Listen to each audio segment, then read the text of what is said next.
आपका नहीं ओके अपने अभी जो है फर्स्ट आज ना फर्स्ट जी अच्छा आप यहीं मैं गुडरीड साइड रहती हूँ। ओह अच्छा आप वहाँ से आते हैं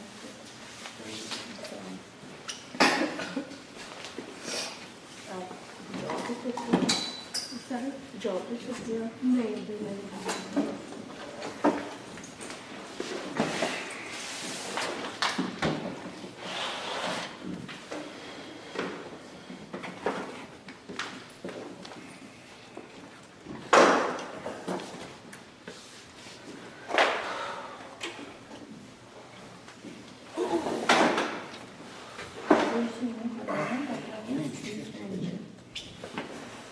If I can watch you, it's fine.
Or do something.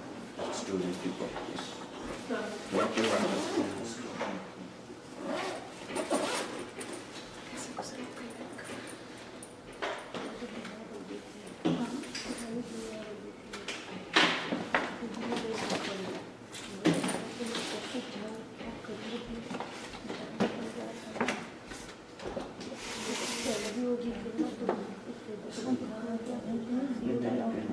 मैं नहीं चाहती थी This evening, like कभी सुबह देखी आपको कर देता हूँ चलो अच्छा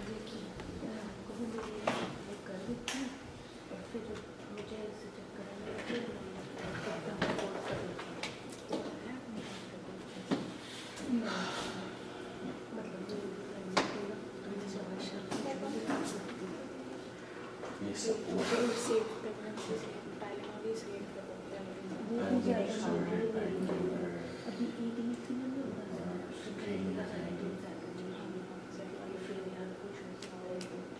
actually treatment.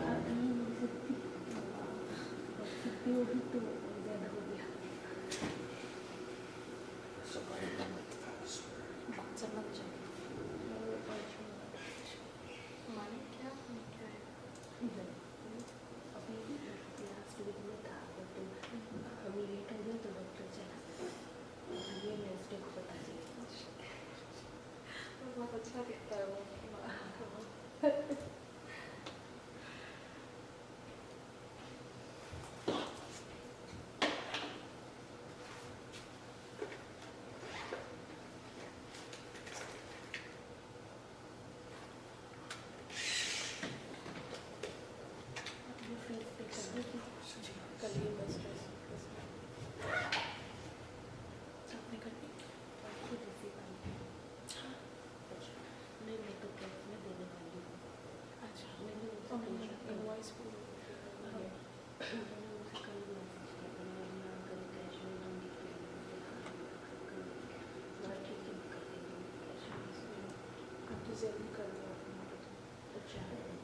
एप्पल पे भी होता था ना। Even काम नहीं कर रहा। Wi-Fi. फिर अगर तुम When I एप्पल take मुझे मैं भी नहीं बोल सकती। or call. पे एक्सेप्ट करूँ क्या करूँ? फिर मैंने बोला कि कैश एक्सेप्ट कर लोगे तो बोला ठीक है काम करते हैं।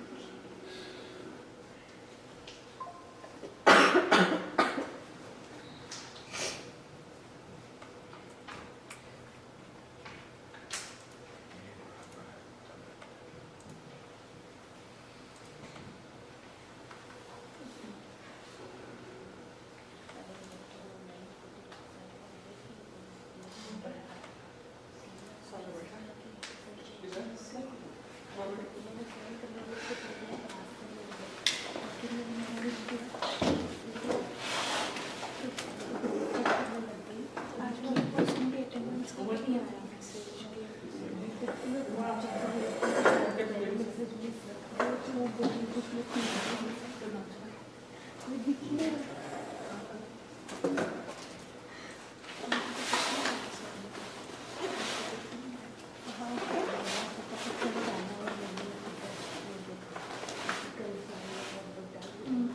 मुझे भी नहीं लगा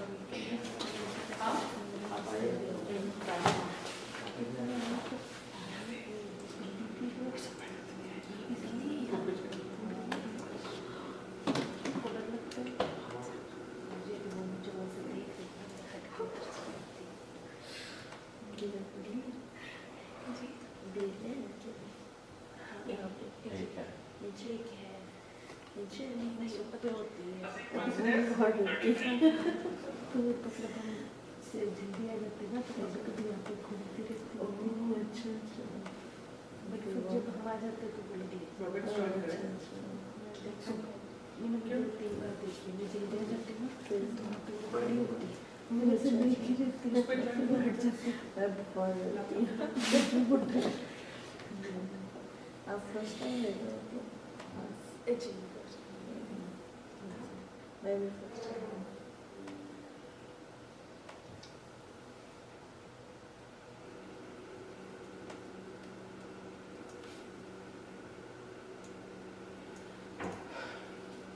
फर्स्ट डे है आपका।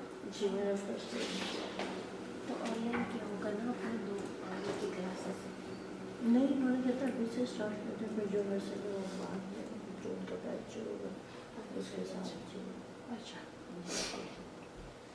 आप अपना कंप्यूटर वैसे पीछे से बैठना मेरा तो नहीं है, मेरा भी बिल्कुल नहीं मैं अकाउंटिंग में।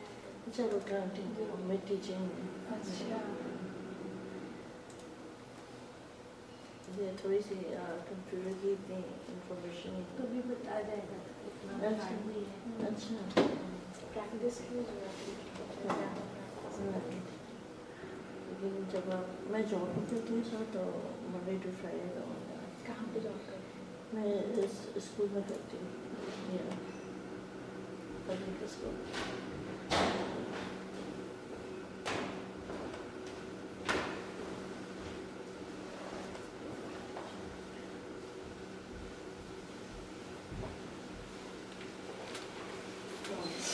वालेकुम सलाम अस्सलाम वालेकुम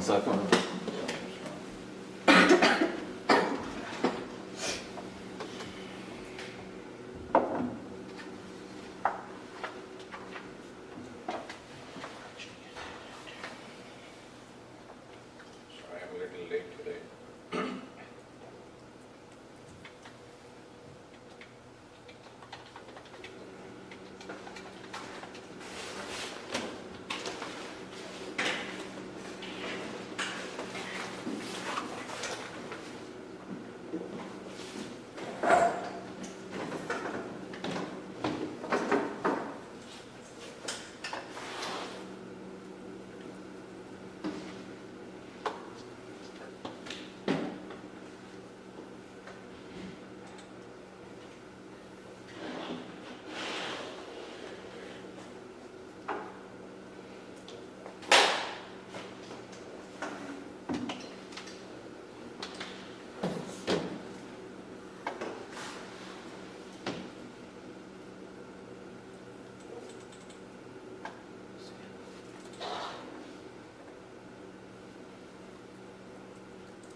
Osaka.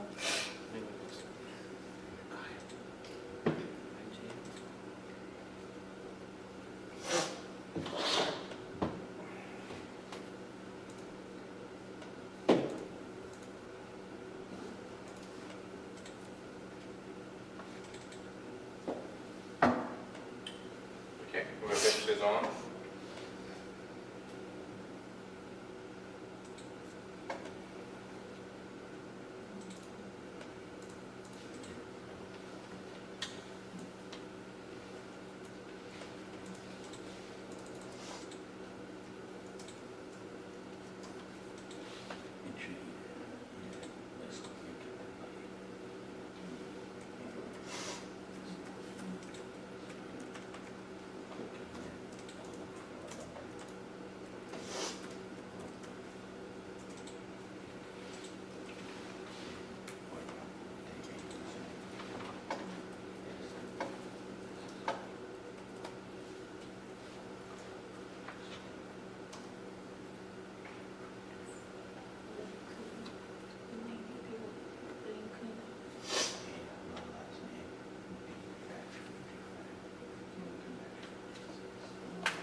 This meeting is being transcribed and summarized.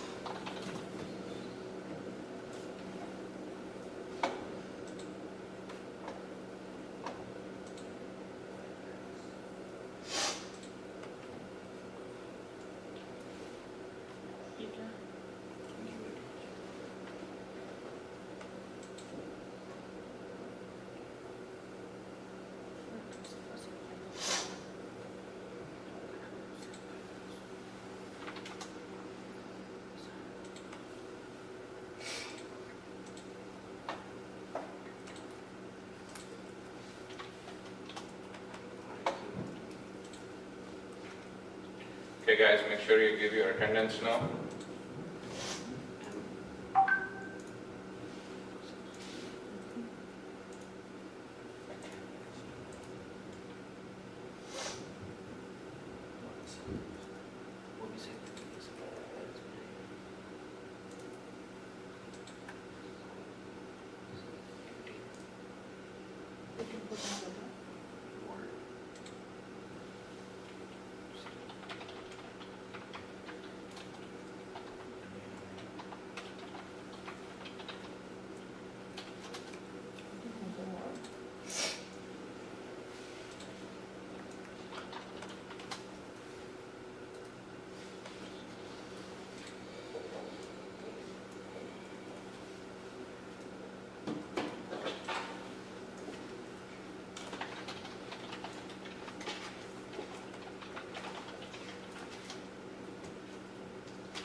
Right, so anyone who has not joined WebEx, please join. I just posted the link.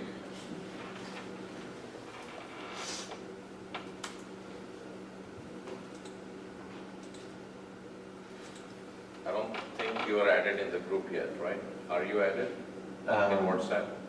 I don't see it. No, I think. No. Okay. For batch 56, right? Yeah.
So what I want you to do, guys, is I want you to come up with all the unique commands, not the flags, but all the unique commands that we have done so far. Okay? So open up the spreadsheet or Google document, Google spreadsheet, and I want you to write down all the commands alphabetically. Being transcribed and summarized. Can we do that really quick?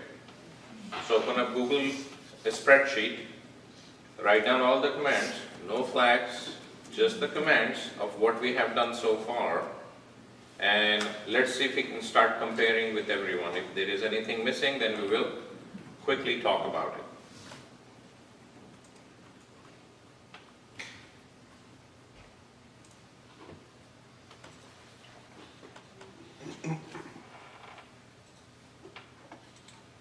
Now, one of the easiest method, if you guys are looking at my WebEx, you have not started WebEx as of yet, right? No. Okay.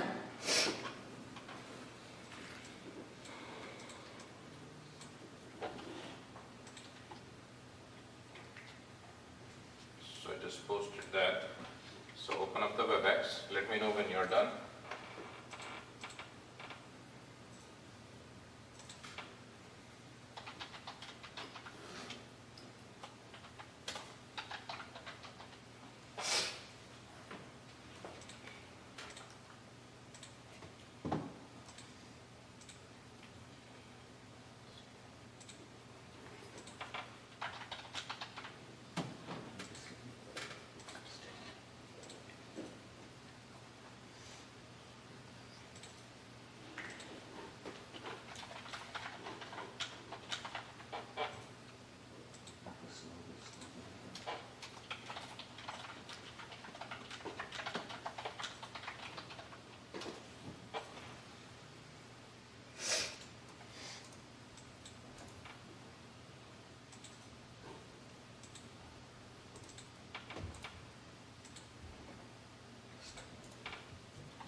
if you guys are looking at the WebEx,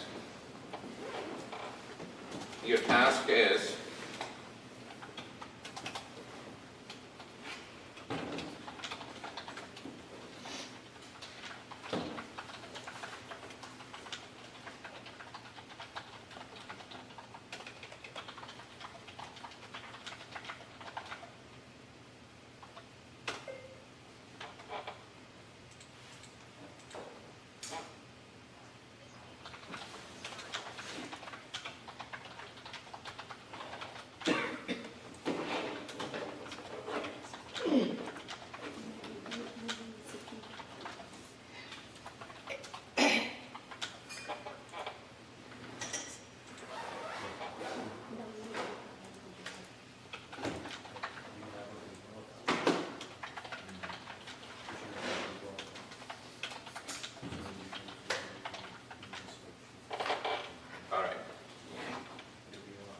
So if you guys are looking at my screen, this is what we have, what I have asked.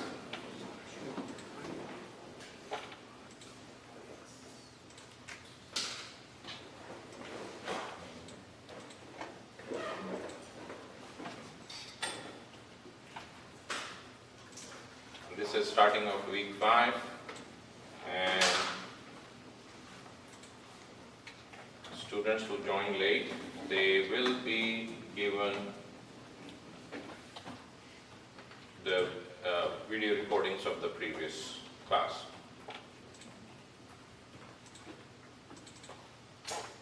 All the previous classes, I should say. All right. So are we clear with the first task? Yeah. Okay. So I'm going to give you about maybe, how long do you think you should keep for this task? A minute? 10 minutes? 10 minutes? All right, I'm going to give you 15 minutes for this.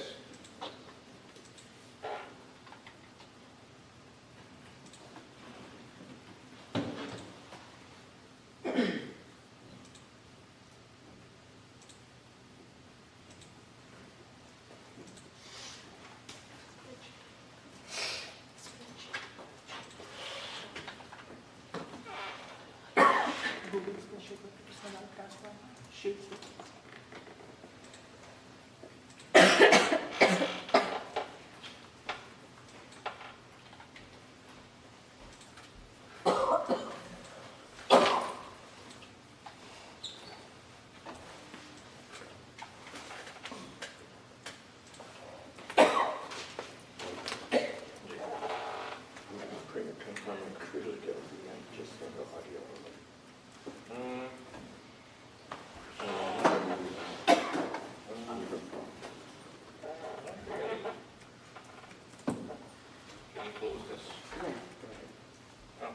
It was on the second, so Oh, I have to okay. do this.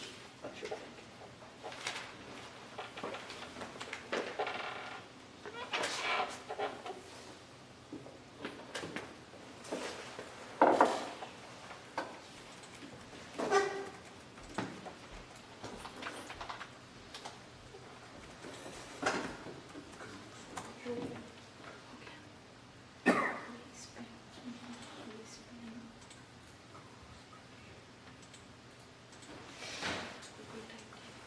So if I have to do this,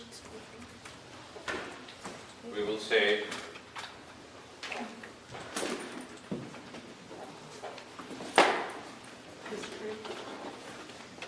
Why do I don't have the Google spreadsheet? you should. Everyone who uses Gmail account, they have the Google spreadsheet. Oh, okay. Yeah. It's free. You don't have to pay anything.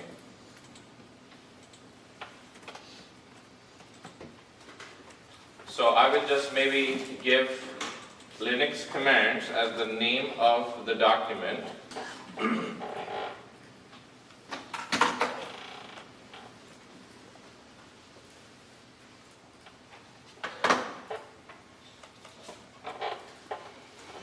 Salah.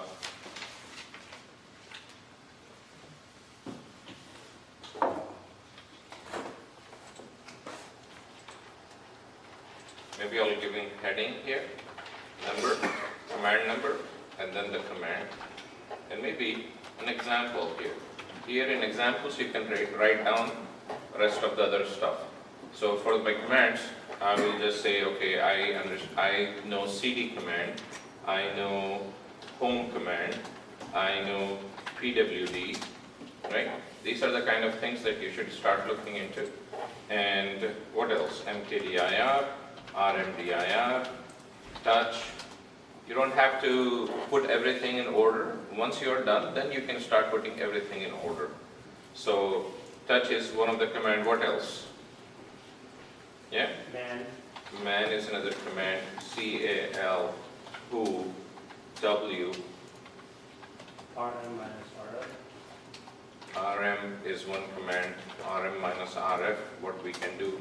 Anything that ends with asterisk, what does the asterisk do? Asterisk dot asterisk, what does that mean? What is ls? Sorry? List.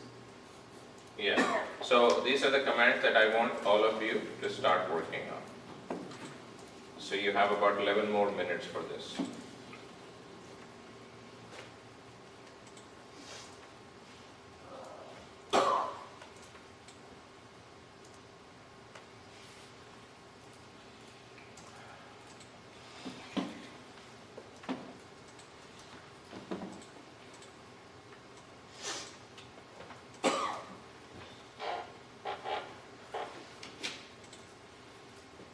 What does the root means? Yeah. What does the TMP means? /TMP. CD dot dot, CD tilde, CD to root. What does this all mean? These are the kind of things that you will start working on.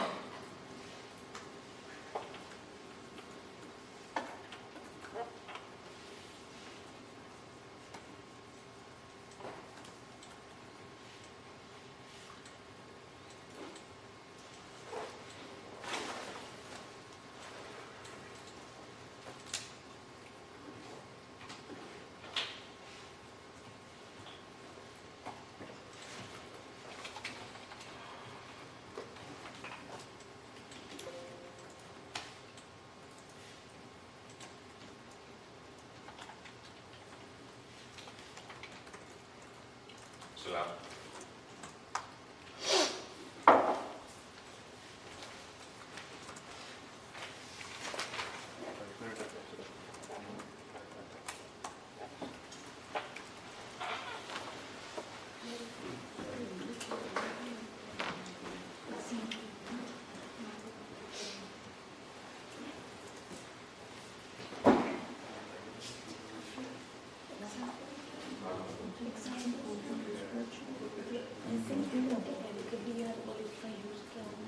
Google Docs.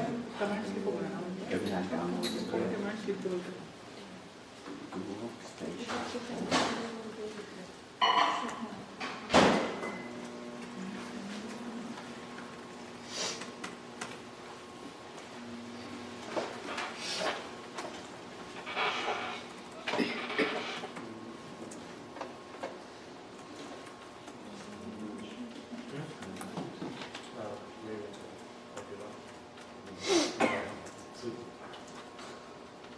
Now maybe what I can do is, this is just a hint for you guys. If you have worked on all the commands, you can just type in history and then do more page by page.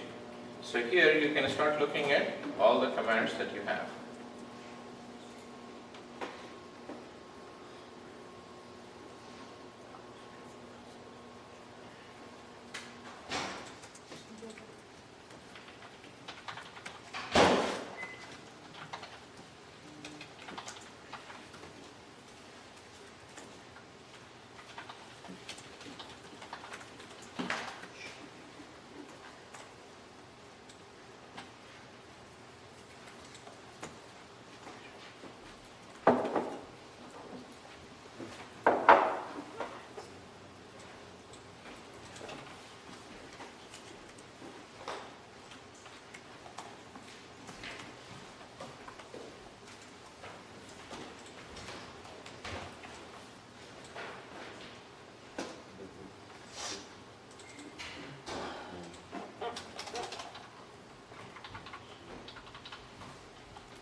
6 more minutes, guys.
How much time do we have now? About 2 minutes. So whatever we have so far, that's okay. I'm going to show you an easy way on how we can get this from our history. Okay?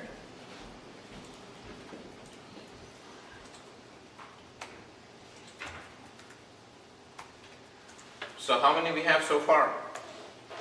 32. All right. 37. 37. 22. 22. Okay. 60. 60. Okay.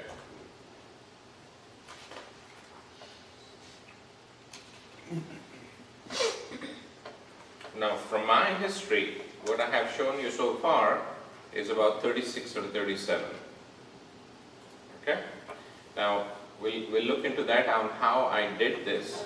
That way you can also, now I want you to keep this Linux file as a reference. So 2 years down the road, you may have, oh, I know I remember something, this is something I have done, but I don't remember the exact command. You can come back and start looking into this file here. Okay? So what are the different things and how we can easily find out how many things that we have in here. Are we all okay now? I want everyone to stop. Let's see if the time is up. In 28 seconds, I want everyone to stop, please.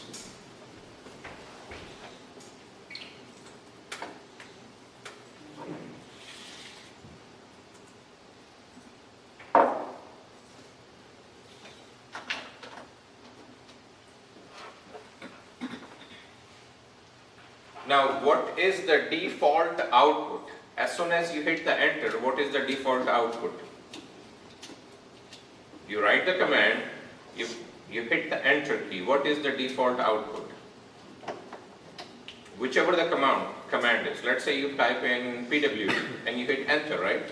What is the default output? Prompt. Your screen. As soon as you press enter, by default, you are sending it to your screen. Can I email that? Maybe there is another thing that I can do in my command. That way, instead of giving that on my face, on my screen, it will send an email. Maybe there is something that after writing the command, I say print it. So my default output is no longer my screen, it is the printer. Yeah? Similarly, if I want to capture the output, what should I do? Redirect, right? So you say redirect the greater than sign and you say send this to a.txt. Is that true?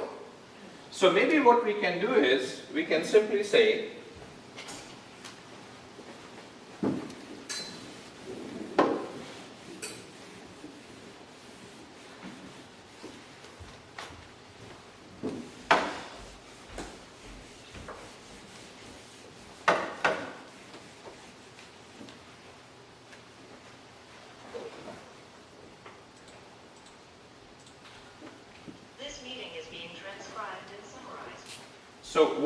what we can do is, we can say, hey, I want the output of history.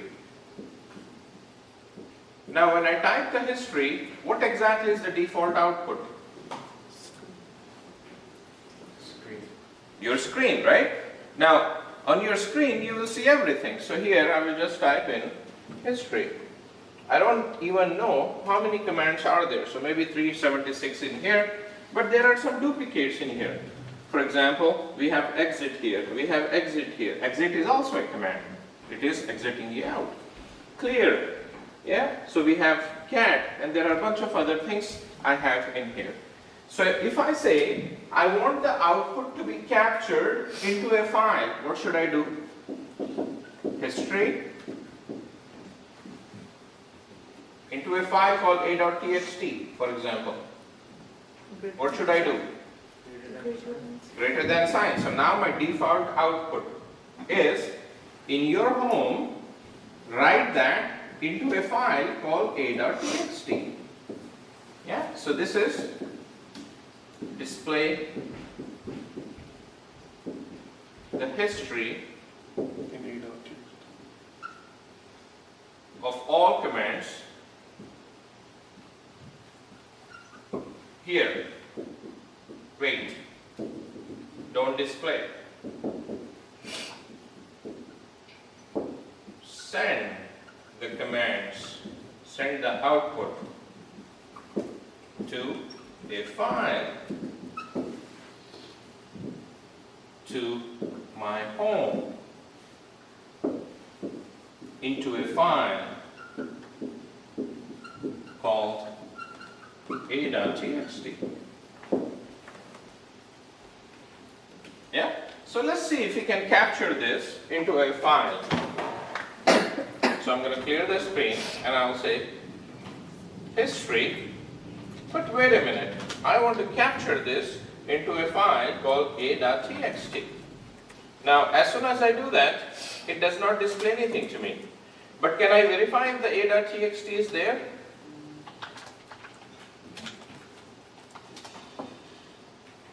yes, a.txt is here, and it looks like it has few bytes as well. All right.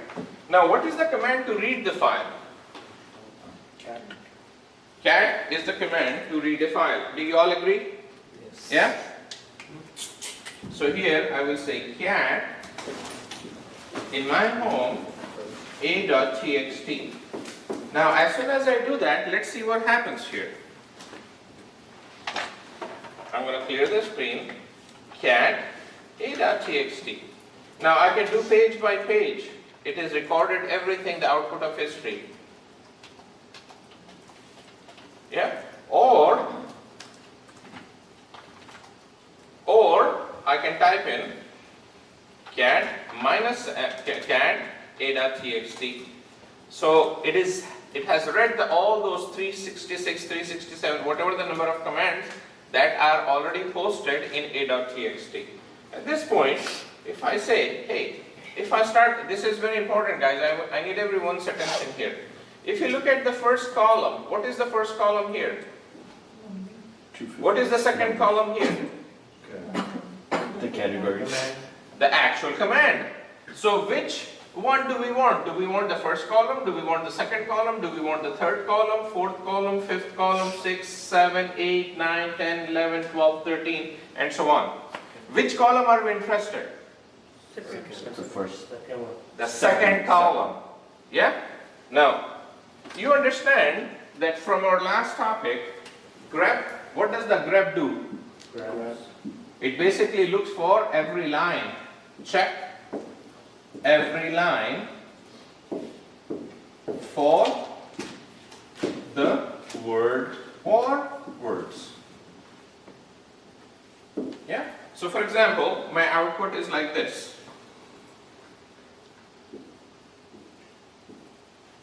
This one has the word Oracle. This one has the word Oracle. This one has the word Oracle. And this one, let's say, has the word root, and so on. So if I say ls minus ltr, grep the word root. So which line it is going to grep? Can I say this row? No. This row? Yes. This no. This one? Yes. This one? No. So if I look at this together, total number of lines I have is 5, but the output of this command is going to give me only 2 lines. Do you all agree? Because remember, the grep command that we have done. So with the grep, it is actually looking at line by line. Is that true? Now I'm introducing you a new command called awk. Awk is something, instead of looking at row-wise, it will actually look at the column-wise. So using the help of awk, we can say, hey, I'm only interested in the second column. Yeah, can I say that? If I have to filter the data by rows, I will have to use grep. If I have to filter the data by columns, I have to use awk, A-W-K. So let's see how we can actually get only the second column. Does that make sense? So I'm going to see if I can erase this now.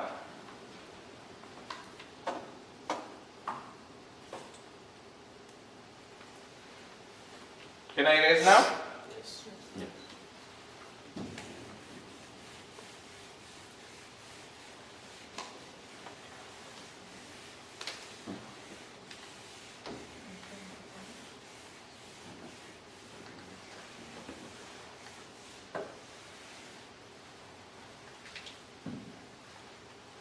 So let's take a quick look at this. I said history, send the history to a.txt because my present working directory is already my home, so that way I don't have to give my home the exact path. And then I said cat a.txt. Now it has given me all the number of rows. Then I say, wait a minute, I'm only interested in the second column. Cat a.txt But wait, there are no more commands that are coming. Then I will say awk, A-W-K, awk. Now, with the awk, I want to print the screen. It is not easy as the grep. Grep will actually do everything. So I have to do something else in here. I will have to say the second column. The column is represented by the dollar sign. Okay. Now, are we using a special character here? So I'm basically saying I want you to print on the screen second column. Now, if I enter this, if I hit enter, it's not going to work. Why? Because Unix has a different meaning of the dollar sign. So I have to let it know that there is a special character. There are no special characters here, there are no special characters here, but there is a special character here. So I have to wrap this with the brackets, okay? And then I will have to say single quote here and single quote here. So this is basically saying, this is starting here, this is ending here. But then I am saying my flag starts here, my flag ends here. What is your flag? Print the second column. Alright, let's take a quick look at this one here.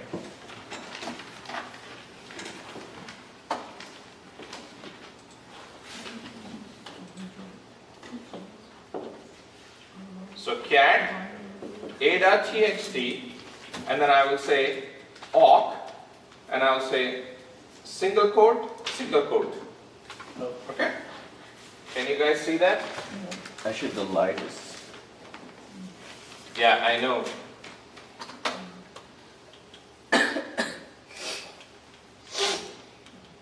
Yeah, that's good. Is this better?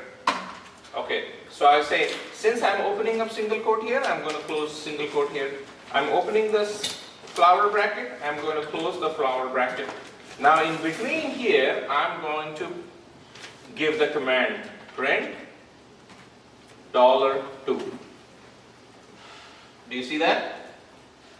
Again, I'm going to, if you try to understand with just this, it will not be very simple. So first thing that you have to say is, awk is the command that will grep by columns, not by rows. Yeah, it will only display the value by columns. So I will say, with awk, the flag is, since the flag has a special character, I'm going to start with this and I'm going to close with this. And since I have to put the bracket here, I have to close the bracket here. In between is where I'm going to put my command. So I will say print 2.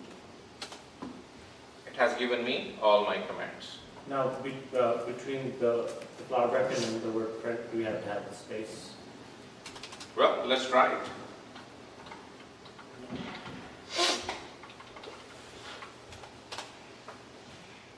But it is easier for you to understand since you are a new person, right? You are a new learner, so it is easier. That's why I'm using this.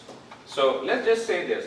Now let's say you want to print the line 1, also line 2. So here I will say $1 and $2. There you go. It put the command and line both together. Now even though you have given the space, it has not given the space. Maybe what we can do is, we can say, hey, I'm going to put a double quotation here. This is a text and double quotation here. And maybe I'll put a space here and I will put a space here. So whatever you are giving in between the double quotation, it is going to take it as a text. So I'm going to go back and this time I will say, since our command is this, I just need a space here, space, and here. Now, $1 and $2. Yes? So basically, the dollar sign identifies as the column, Yes. and the number 2 identifies the The- second column. Yeah, so this in here we are saying, give me the first column and give me the second column. But in between, you need to have a The space. space, If you right. do not do that, it will just combine both of these guys together. And the space is by putting the double quotations on each side. Yes. Is that clear now? Don't get confused with the awk. It's fairly simple as long as you understand the basics. With every awk, you are going to need a single quote and single quotation. If you start, then you have to close. Then our command, since our command has the special character in here, it says use the flower bracket. So open the flower bracket, then you need to close the flower bracket. Since I want it to print on my screen, I will say use the word print and then whichever column that you want to print. If I want to print 3 columns, it would be simple. Yeah? So I will simply say like this. If this is my command, I will say print $1, $2, and $3. But if I do that, it is going to combine all of these together. Yeah? So then I will say, no, wait a minute, I have to start giving space.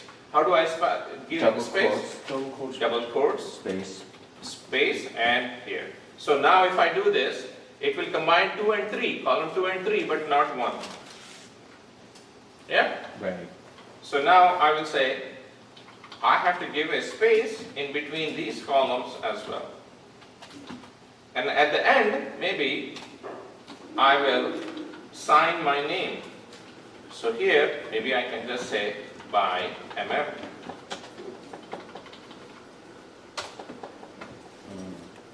But by MM, I have not used a space to start.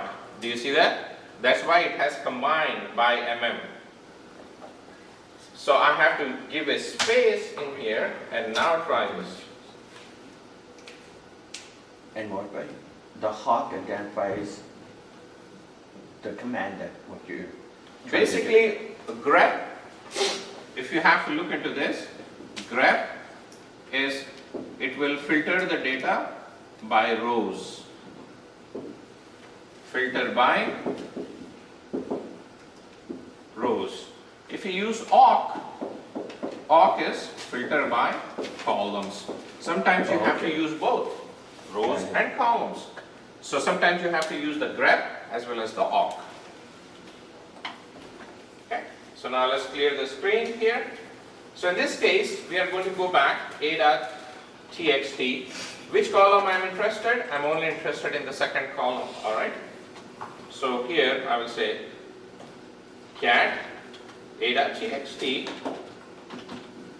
and I'm going to use awk, and whenever I use awk I need to use the single quotation and then the parentheses open and then flower bracket or the flower bracket closed, and then internally I will say print $2. That way now it is printing everything by, oh wait, I thought we said $2, right? Single Yes, quotes. it's a Oh, single quote.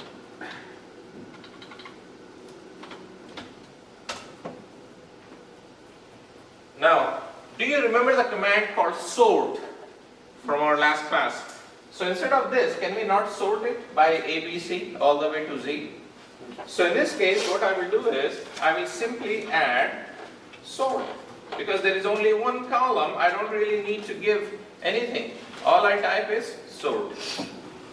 So if you start looking into this, all my commands are sorted now. Yeah? Now I'm going to introduce you to a new command.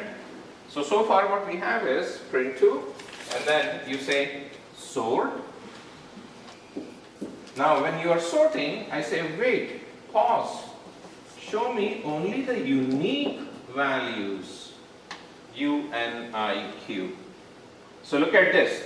This output may have 300 lines. This output, again, because we are only doing this, 300 lines. Again, sort, again 300 lines. Now with the unique, I'm going to come up with 37 or 38 lines, whatever that is. Because after sorting, it is going to unique them. So now I will type in sort and then unique. That's it. Each of the command is only shown once.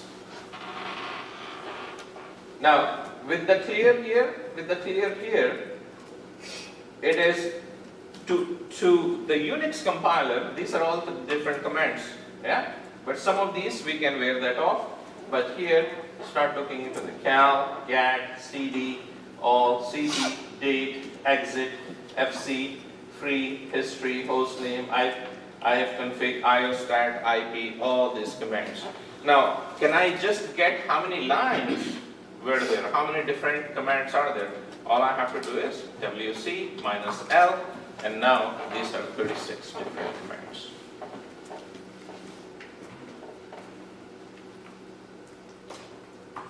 So when you sort, does it automatically do the Alphabetically, so A to Z. Now, if you want to do the reverse sort, you can also do sort minus R. So that way, it is starting everything from Z, yeah, it is going everything to A.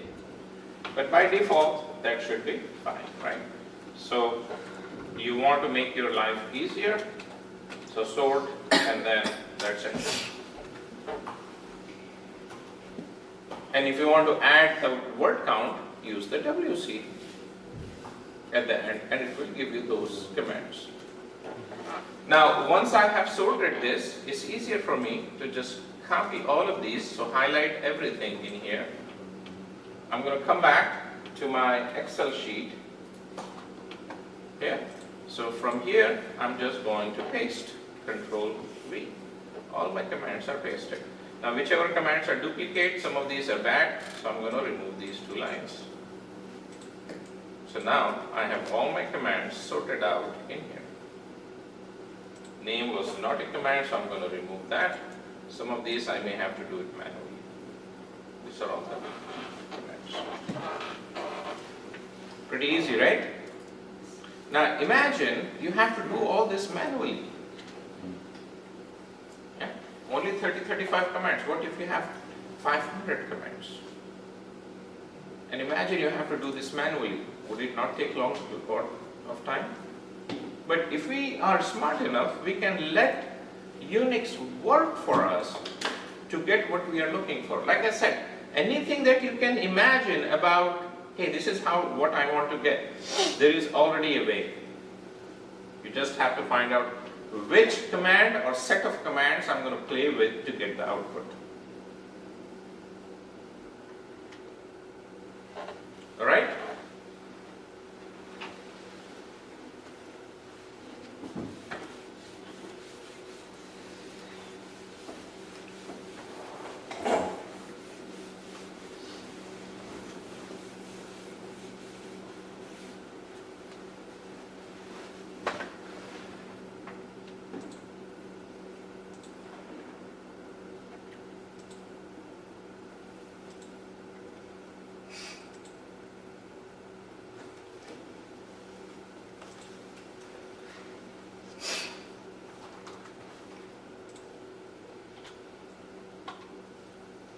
So the command that we used, I'm just going to simply put this in here, and that's how you are going to get it.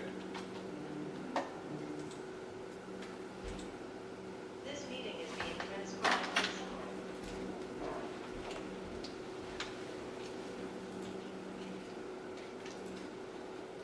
Are we okay so far? Okay. Now I want all of you guys to capture the output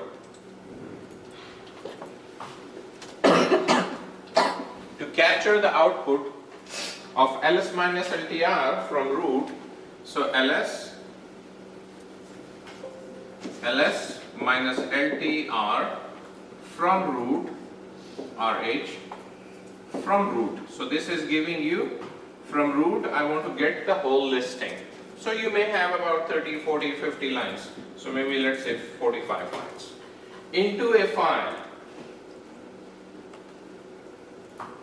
called b.txt. Is it easier for you to understand when I write this? What does this command do? Subject to your b.txt. To b.txt. Now, whenever you are using the redirect command, the way it works is, does the file exist? So now you are saying, you are asking it to create. So the very first thing that redirect will do is, it will say, hey, does the file exist? Now depending on the answer, if the file exists, yes, overwrite it. It will not save the previous contents, it will simply overwrite it. If the file exists says no, then it will say, create a new one. The simple rule. So whenever you are redirecting, if you have a very important data sitting in b.txt, if the file exists, you are basically overwriting it. That's a very critical thing, right? All the previous data is gone. If the file does not exist, create a new one. Now, let's say if the file exists, right? So my file has 5 lines, 1, 2, 3, 4, 5. Now overwrite, after overwrite, my file has only 2 lines. Did I lose the data? Yeah, if the file exists, yes, it has 5 lines. Overwrite it. Now with the output, you only have 2 lines. Did you lose it? Yes. Yes. How do I protect this? So how about if I say ls minus ltrh from root, let's say it has whatever the number of files, right, number of lines. This time I say redirect with the append option, 2 redirects, 2 greater than sign, 2 into a file called b.txt. Okay. Now again, the redirect will say, does the file exist?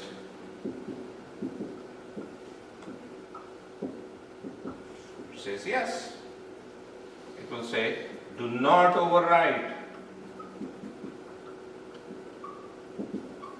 but append to the last data, append to the next line after last line. What does that mean? So if the same file has 5 lines, 1, 2, 3, 4, 5, after this one, after you say 2 greater than sign, the file will say, I have the previous 5 lines. Now I'm going to append to the next line. So it is keeping the old data, and here it has the new data.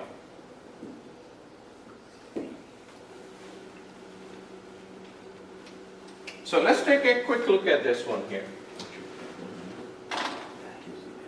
If I say ls minus ltr from root, if I hit enter, this is what I am seeing here, number of lines. I say, wait a minute, don't show that to me. ls minus ltr root, send it to a file in my home called b.txt. Alright, so let's say how long, so ls minus ltr, how big is the b.txt file? 2.7K. Maybe what I will do is, I will remove the minus h, that way we will know exactly how many bytes. 2698 bytes. But this time I want to protect this data and add more data. So if I keep saying this, so if I execute this, how many lines do you see now? I have executed 1, 2, 3, 4, 5. 5 times I have done this. What is the size of the file now? The same or different? Different. Same. Same, because 1 greater than sign is keep overwriting to it. Oh, Does that make sense?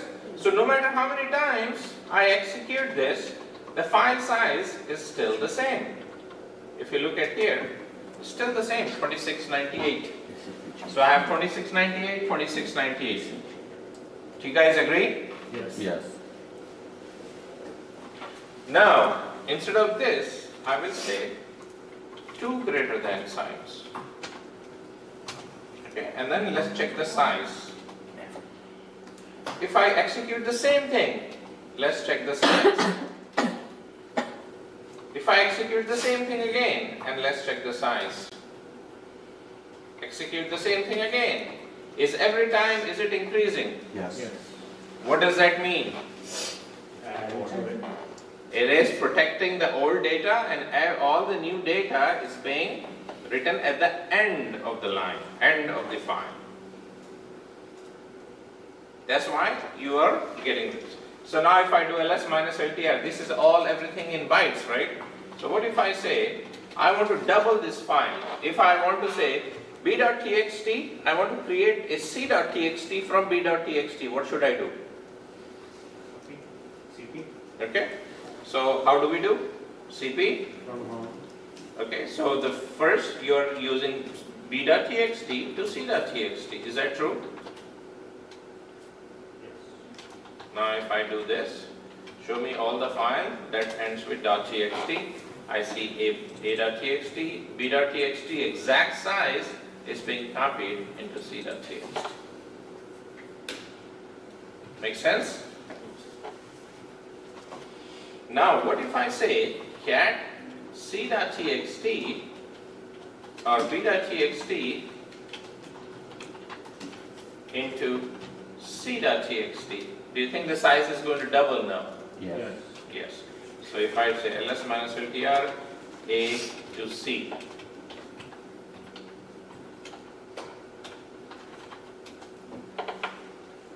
there you go. The size has doubled. If I do this one more time, keep adding, keep adding, keep adding.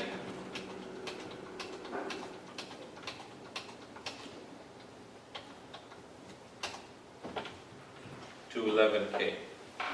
Started out with bytes, kilobytes, 14. Now the same one is 211K now. And few more of these.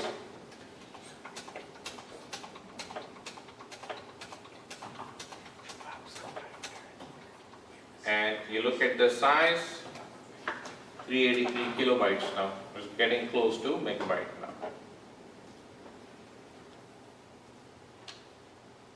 Does that make sense?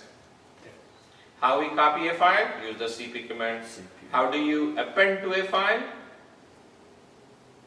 Two greater than signs, right? If I have an existing file, use that file but do not overwrite it. Keep appending to that file. Another way of copying the file, can I say, I will say cat c.txt into d.txt. This is another way of doing that. Oops.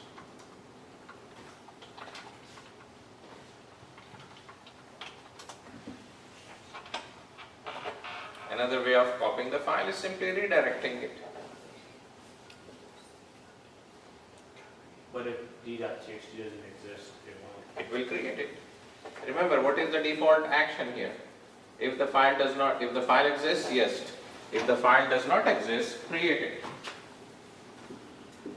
No, then create it.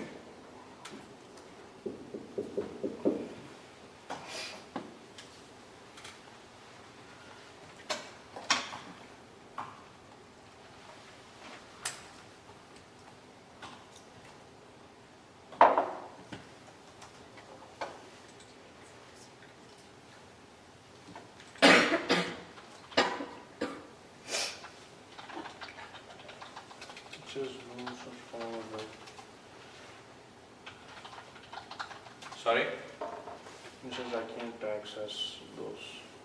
You can't access? Are you in the right location? Yeah. PWD? Yeah. Which file you cannot access? The what I just created, Can you, do you have A, B, C, D, all files? no. Which file, which command did you execute? That one. So let's say if you want to copy c.txt, so I will simply say cat c.txt into e.txt. So this command will basically create or overwrite. So if I don't want to overwrite it, I will simply use this one here.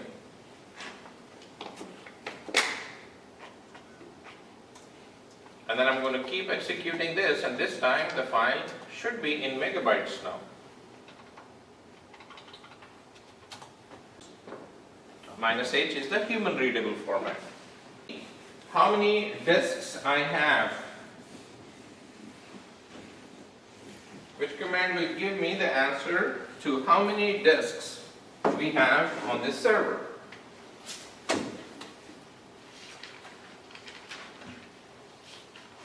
Come on guys, I want you to remember all this. The four major components. We have the CPU, we have the memory, we have the disk, and we have the network. These things makes up your computer. For the CPU, we use the top command, top, 1, and quit. For memory, we use free -h. For the disk, I said IOStat. For network, we have ifconfig. You guys should remember this. This makes up your computer. These are the four things that makes your whole machine. So if I want to find out how many disks are there, what is the command that I should put? IOStat. Alright, so I'm going to use the IOStat now. And here it is giving me the input output statistics. IOStat stands for input output statistics. For the input output statistics, it is giving me, now remember I said in Unix, in Windows we have C drive, E drive, F drive and so on. In Unix we have /dev device. Which device? SDA, SATA drive A. Then we have the second device. We call this drive C. We call this drive D. We call this drive E, drive F, and so on. Here we are actually calling it device A, SATA drive A, device SATA drive B, device SATA drive C. Here we are calling it a drive, here we are calling it a device. That's the full path of the device. So here it is looking at, you have three devices, SATA drive A, SATA drive B, SATA drive C. Now, it is giving me throughput. Let's not worry about that, but how many kilobytes read per second? On an average about 1 kilobyte. On an average about 1 kilobyte. But SDB on an average we are reading about 17 kilobytes per second. How about written? On an average we are only writing less than 1 kilobyte here. But look at this, SDC, we are mostly writing to it, not mostly reading. Here we are mostly writing and reading. Yeah. So here basically most of the writing is reading is done here, but less writing. Here it's about average. Reads and writes per seconds are average. They both are pretty much balanced. Here most of the things that the drive C is used for writes, not reads. Reads are less. Here reads are less. Here we have the pretty much around the same thing.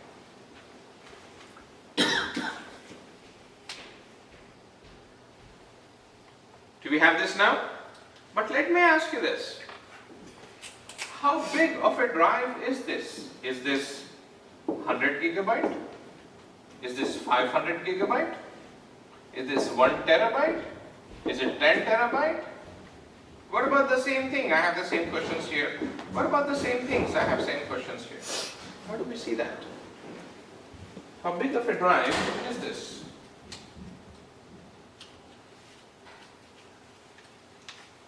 Maybe there is a flag or maybe there is another command. So here, what if I say -a? -a usually gives me all the available ones. Now it says no, -a has no flags.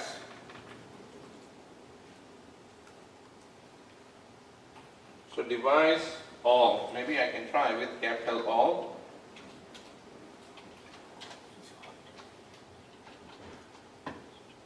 IOStat. No, it says nothing. Is it minus all? Nothing. Oh, wait a minute. I think I know what you're saying. So device. So you say SDA all. Let's try that. No. Is it give me the stats of SDA? It is just giving me SDA. If I do B, then it is just giving me the stats of B. If I say C, it is just giving me stats of C. If I want to get all, then you just type in IOStat.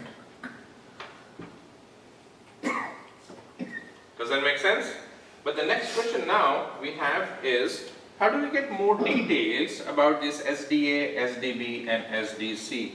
For that, we will use a new command.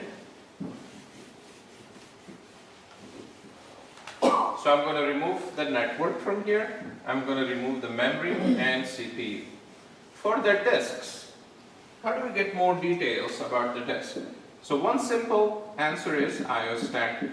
But if I want to get more of the details, then there is another command called disk file system, DF. Okay, so here I'm going to simply type in DF.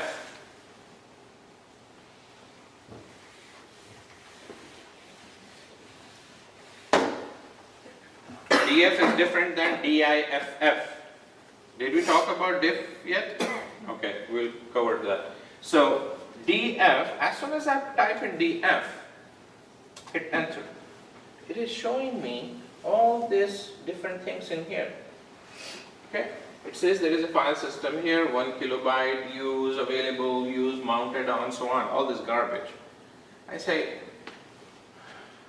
first of all, I don't want how much space is used in bytes and how much is available in here. Maybe I should add df minus h. Okay, so I'm going to try this now. df minus h. Now as soon as we do this, it is giving me more of the sizes in human readable format. So if you start looking into this, there are a bunch of things that are available in here. Outside of that, I'm also looking at, there are a bunch of TMPFS. Let's say I want to avoid any line that has that TMPFS. What should I do? My output here is df minus h. Okay? I don't want to see any line that has the word TMPFS. Which command I can append to it? Lesson. I don't want to see these rows. Exclude. Grep exclude. Grep and exclude. So here I will use grep minus v. Remember, minus v is to exclude, right? Which line? Any line that has the word TMPFS. Okay. Let's take a quick look at this.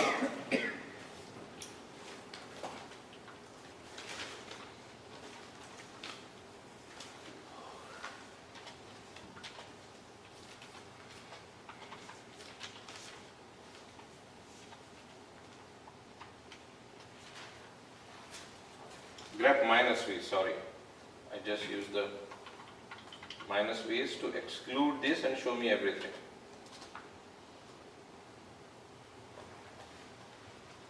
Little sincere to this now. But I still don't know what exactly these means. But at least we know that we have a disk file system. Disk file system. Now, how do you define that disk file system? I showed you everything, but you're like, yeah, we are getting some output, but we don't understand this.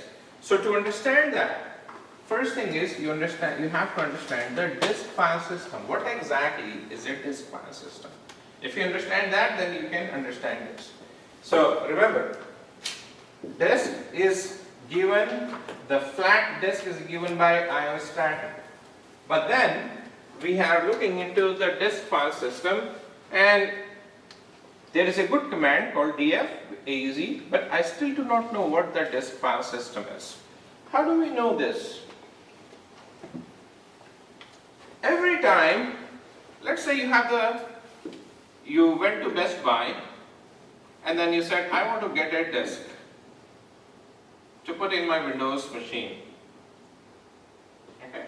You already have a C drive in your Windows. You need more space. This C drive is 256 gigabyte. You're saving a lot of things on your desktop, and then you said, you know what, I want to add another disk in here.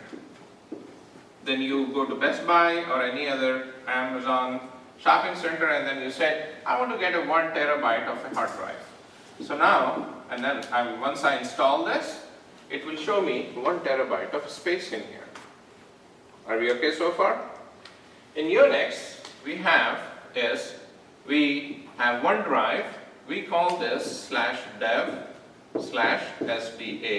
We need to add a bigger drive. Then we add another install in here, and then we have /dev/sdb. So far, are we okay, right? Yeah? Okay. Now, have you heard about partitioning? In Windows, not in Unix necessarily, but in Windows, have you heard about partitioning? Now, partitioning is one of the terms. Instead of you going and getting a new drive, what it does is, it will say, I can partition this C drive, and then the rest of this becomes the D drive. So this becomes the C drive, and I can put another partition here, and I can give this as a D drive. Same thing can happen here. If I have a disk here, which is only used this part, but rest of this is empty, what I can do is, I can put another partition instead of getting a new drive. This partition will become SDA1, and this partition will become SDA2. In here, instead of partitioning, we are actually giving a drive. You install the Windows here, and this is all for movies. So instead of getting a new disk, you can actually use the remaining free disk and make it a partition. Whenever you are partitioning in Windows, it is called partitioning. In Unix, it is called slice, or in Linux, it is called partition.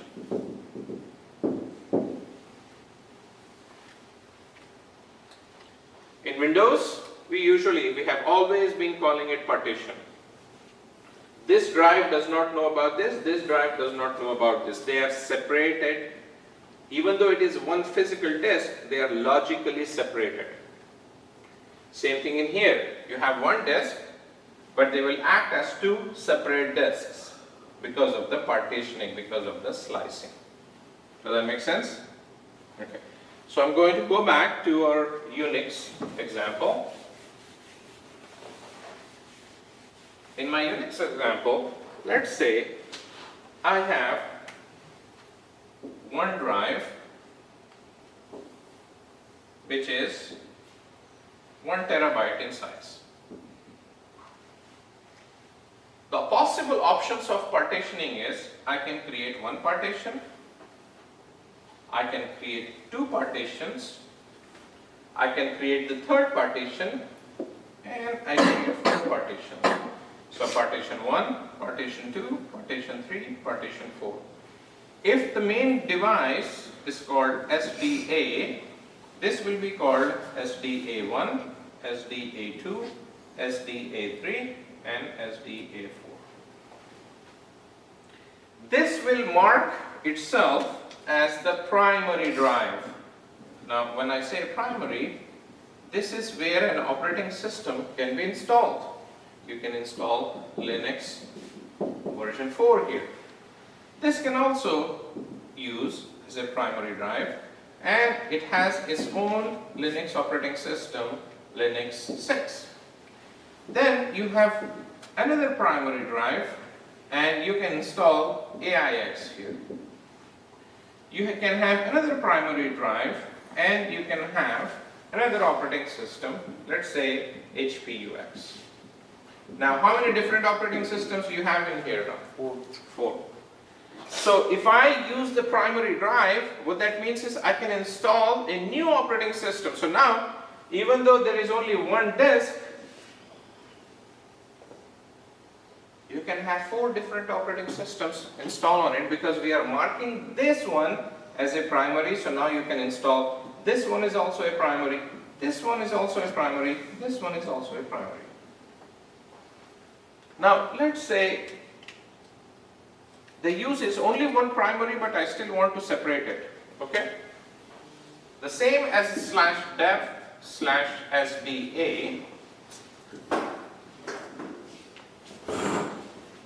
same 1 terabyte, I can say this is the primary, and then the rest of the space I'm just using for another primary.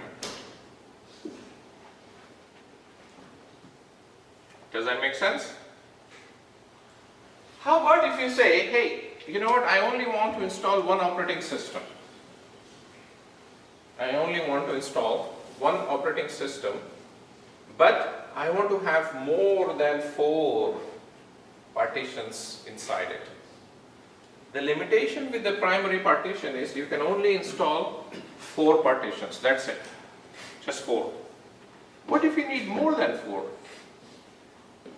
Can I install more than 4 partitions?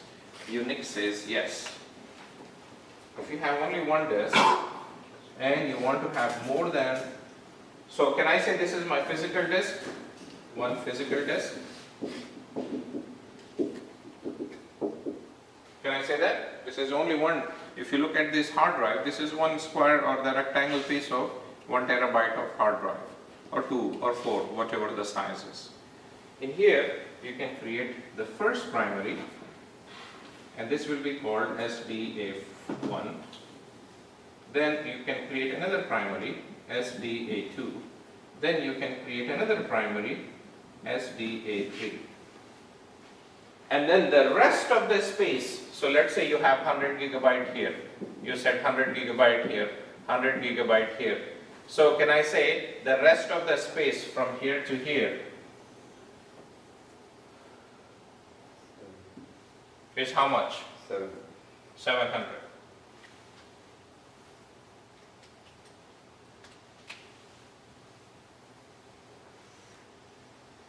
This space is going to act as a sub-disk, a disk inside a disk.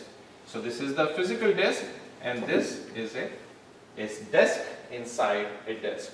Now this one is named as SDA4. So the whole of the remaining space is called the extended partition.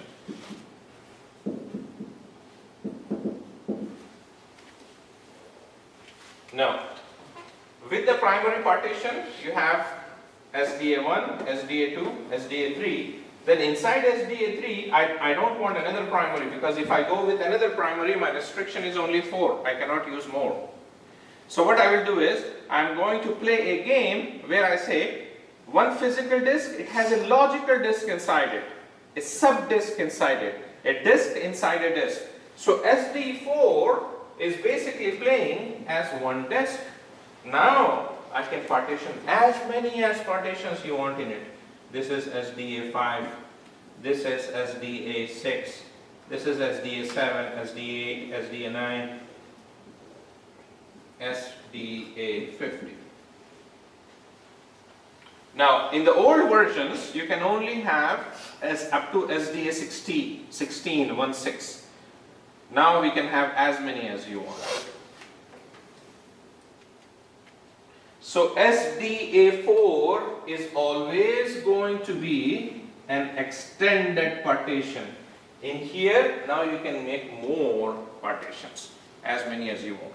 If you are playing with the older versions, you can only have up to 16 or 15. But the newer versions, you can have as many as you want. Does that make sense? Now, if I want to look into all the partitions then I have to use the help of df. So here I will type df minus h show me /dev/sda. It will disk. So this is, each of this is a disk file system, disk file system, disk file system, disk file system. This is disk file system. Each of this partition is nothing but a disk file system. So let's see how many disks we have, how many partitions we have in SDA. So df minus h, and I will say /dev/SDA.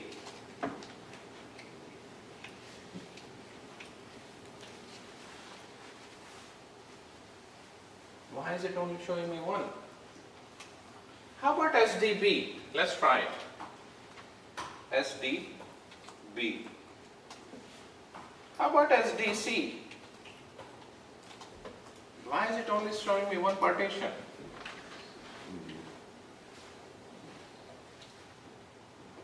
We are asking it to show only this.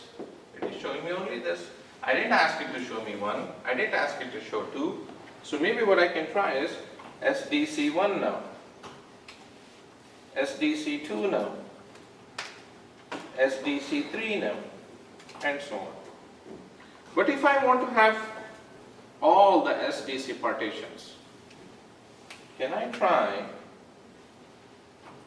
df minus h, grab any line that has SDA? Yeah, so now I have 6, 7, 2, 6, 3, 2, 7, 8. Maybe I want to sort it. So maybe I will type in sort.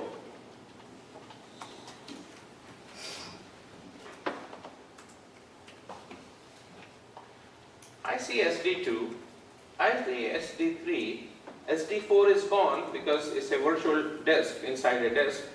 SD5 I'm not seeing it. SD6, SD7, SD8. Maybe they are there, but it's not formatted yet. So if there is something that is missing, either it is missing because there is a problem, or they are missing because your Unix admin does not want to show that to you.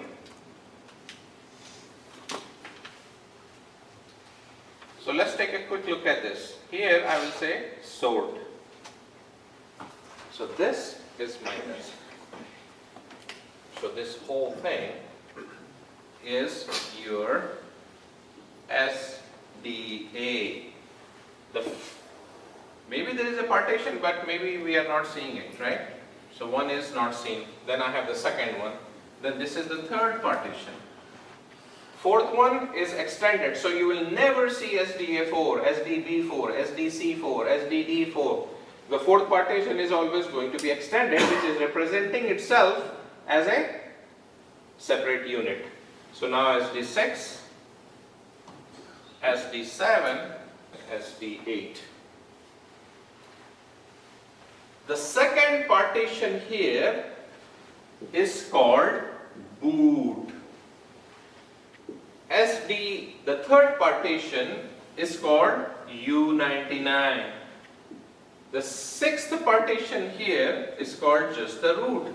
So remember, whenever we are going to cd to root and then ls-ltr, we are actually reading this from the sixth partition because you're reading everything from the root. SD7 is home.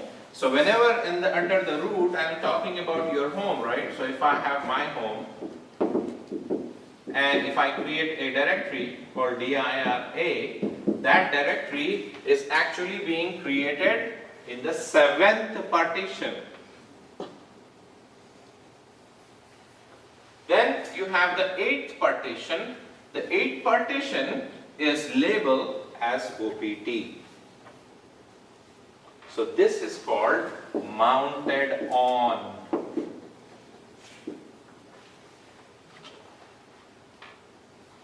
So boot is mounted on the second partition. U99 is mounted on the third partition. Root is mounted on the sixth partition. Home is mounted on the SDA 7th partition. OPT is mounted on SDA 8 partition.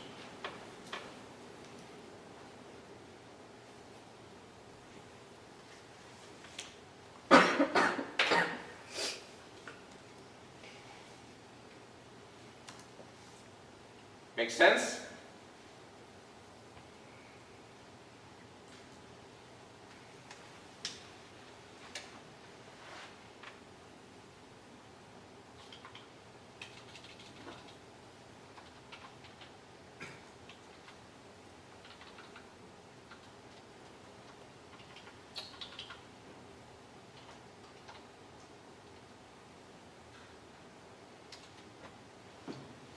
I'm going to try doing the same thing for SDB now.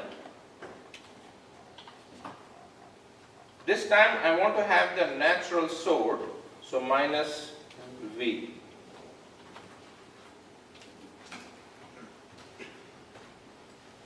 So my SDB has how many partitions here? 12. Now do you see the fourth partition there? No. Why not? Oh. Excluded. Because fourth partition is representing itself as a separate disk, a disk inside the disk. So here, my second partition, my second disk starts from here and it ends here. SDA-B1, U14 is mounted on this, or whatever that you want to call it, the physical. So maybe you can say this is a logical name and this is a physical name.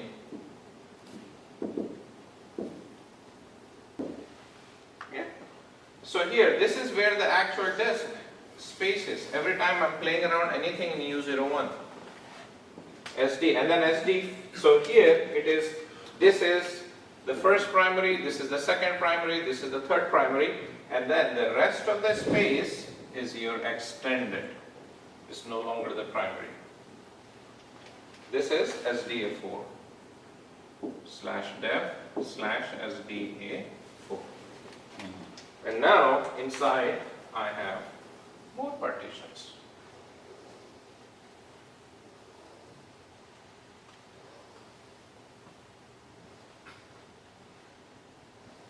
Now, who creates this, who signs this, is none of our job, right? Unix admin, they take care of it. But we have to know where exactly our things are. So if I say, remember the playground I said? You can play in your temp area. Temp area is actually the 10th partition of SATA drive B. So you will say temp is mounted on /dev /SDB10. Or you can say the space called temp is a logical space, logical name, but actually the physical name is this.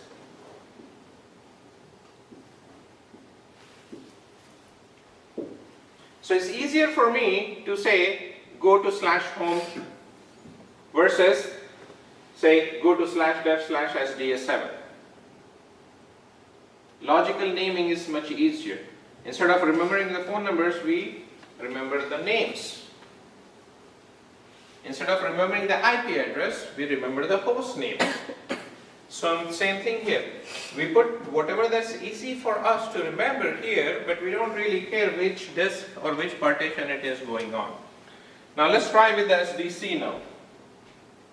So here with the SDC, I'll simply change this to C. And these are the drives, disks for the SDC.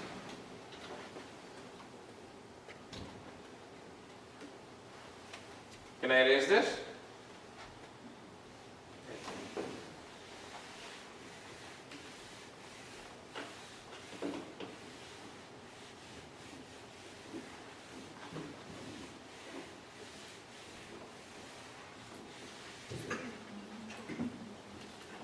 So your SDC starts from here, and this whole thing is your disk.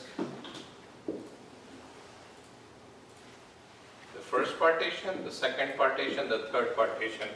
The remaining space is your virtual drive.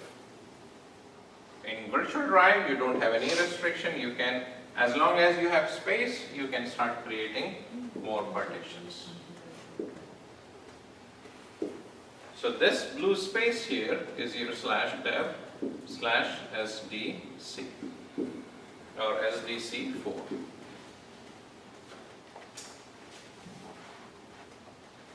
Right.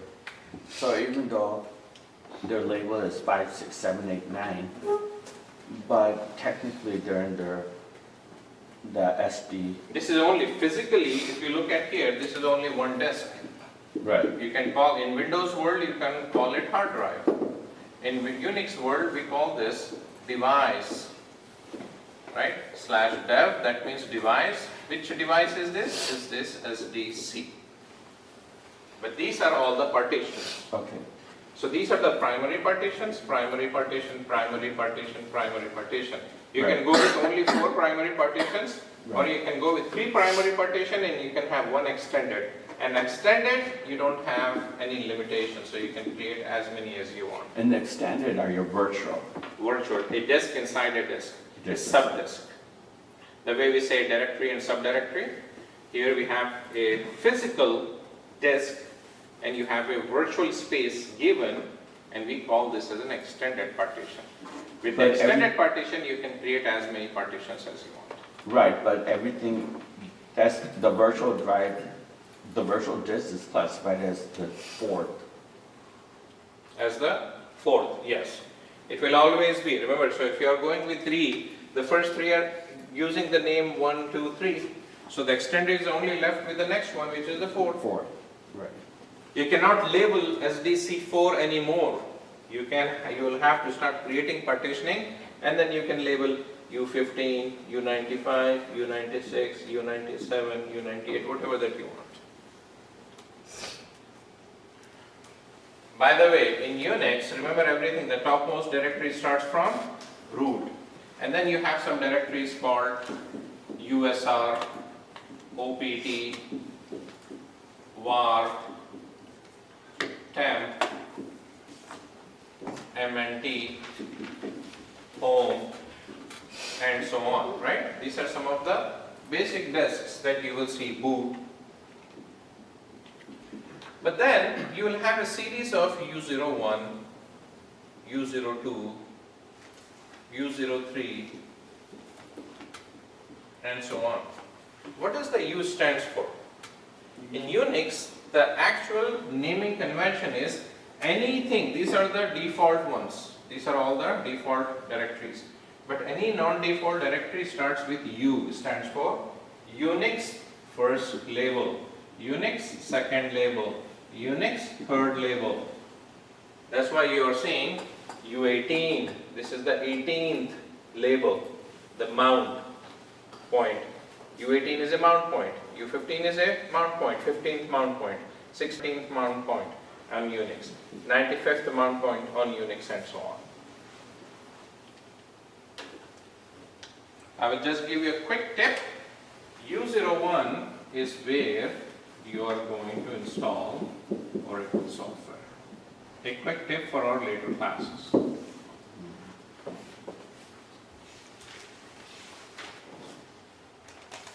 Are we okay so far?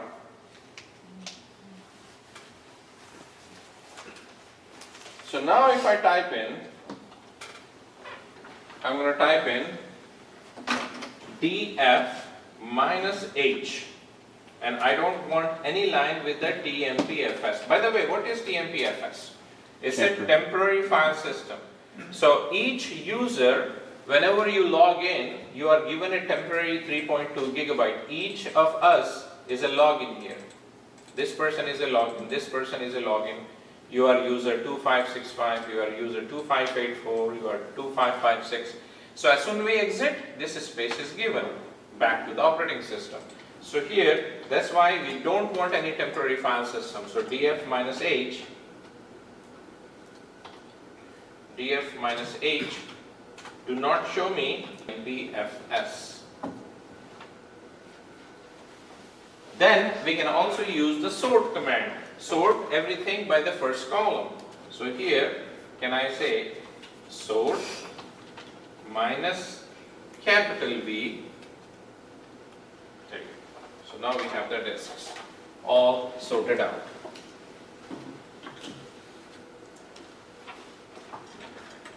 Now since we have the label, let's see if we can go through each of this line.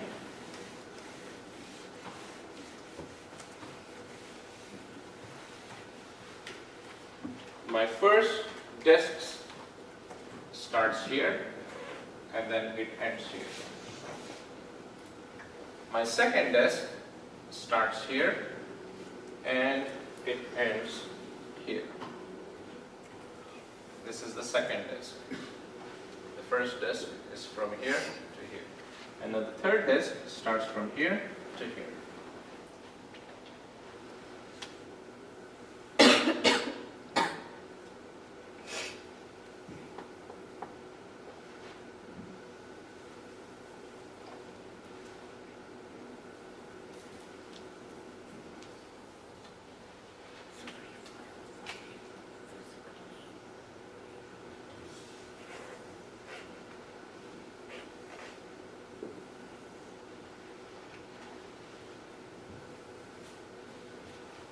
Now, if you start looking at the naming, we know the physical name, the file system.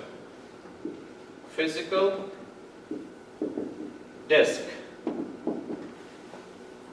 Yeah, this is called the file system. So whenever we are typing DF, I'm talking about disk file system. Show me the file system. This file system is given 950 megabytes, out of which 373 is used. That means available, I have 578. Used in percent is 40% is used. That means I still have 60% available. And it is mounted on boot. Okay. File system SDA7 is given about 38 gigabyte. Out of that, 35 gig is used. Available is very low. That means 94% after mathematical conversion is used. And it is mounted on home. Every single home of a user is mounted here.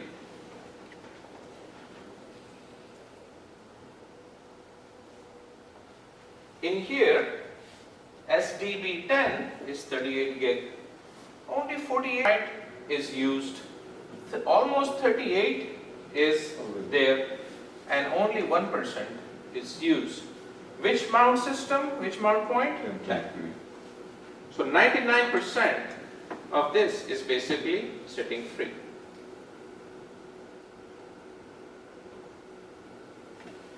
SDC, the 9th partition, has the highest gigabyte after this one.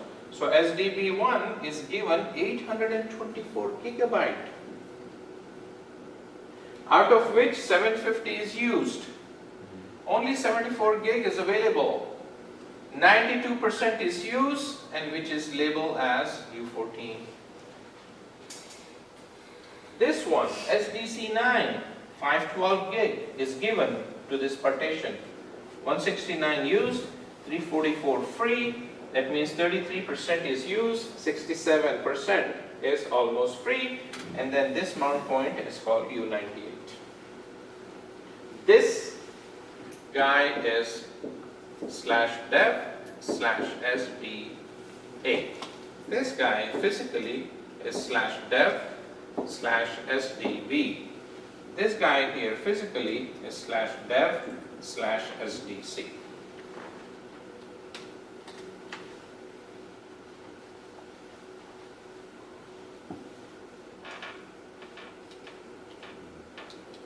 Now, every day, let's say you are coming in and you are asking, hey, DF minus H, and then I'm saying grep,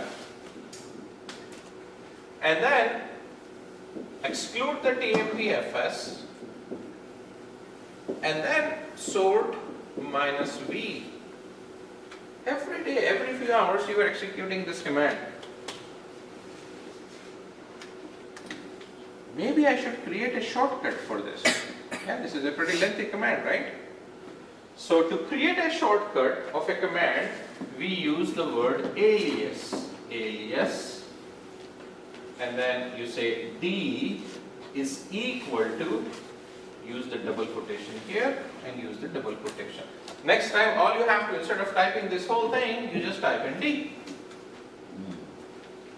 So let's try this now.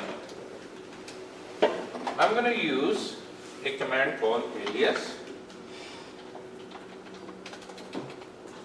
So use the same command. I'm just going to say alias D is equal to this and then this. Oh wait. And then I set temp sort minus V. Now next time all I have to do is D, hit enter. Here you go.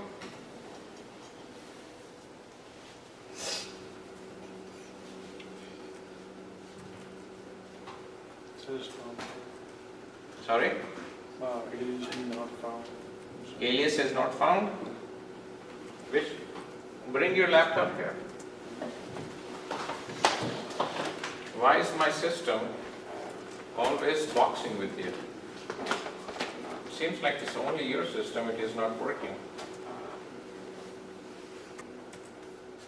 Come here.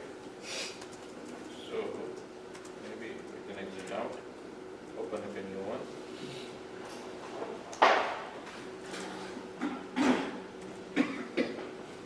You still have the same password? Okay, type. What?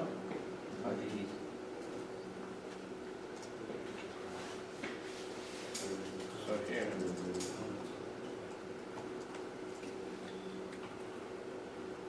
Space lower down. ASC is equal to clear.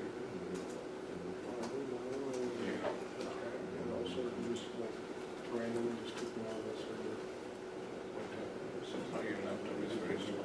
So here, so C is basically I just aliases to. Sometimes if this happens, just disconnect and then connect back in. Open up a new party session.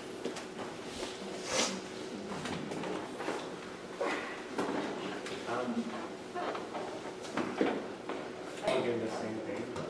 Just open up a new party session and then try.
Oh, I think I had extra space.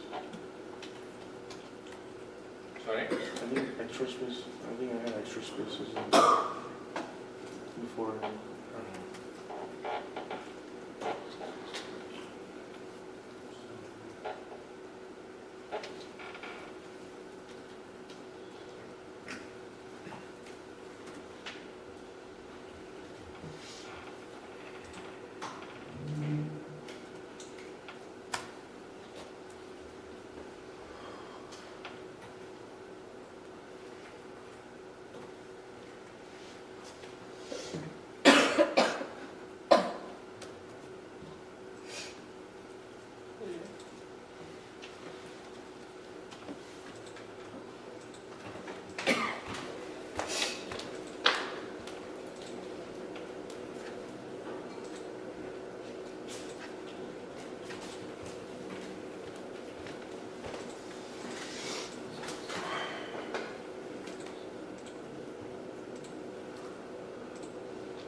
City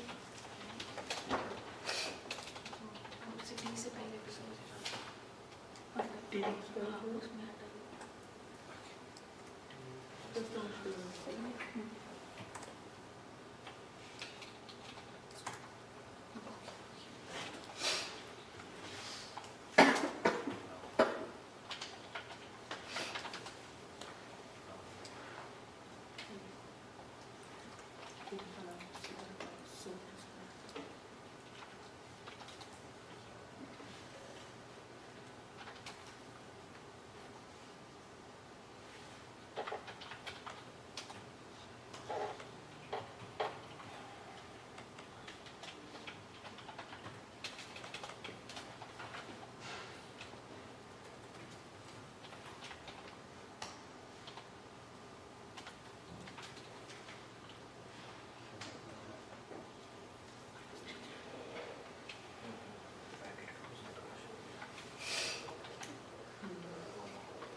Yes, sir.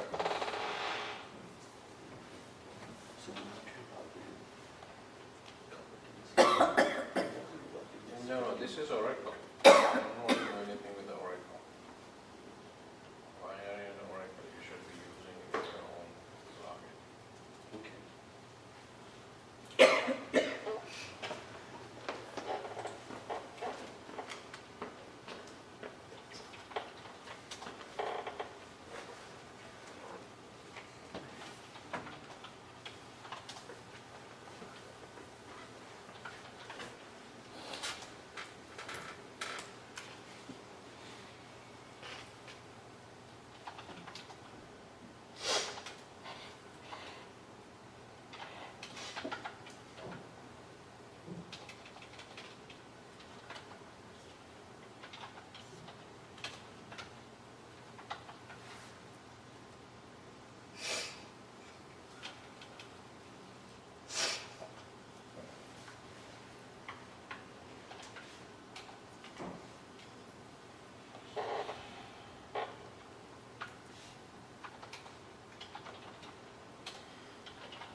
want everyone to go to the temporary location.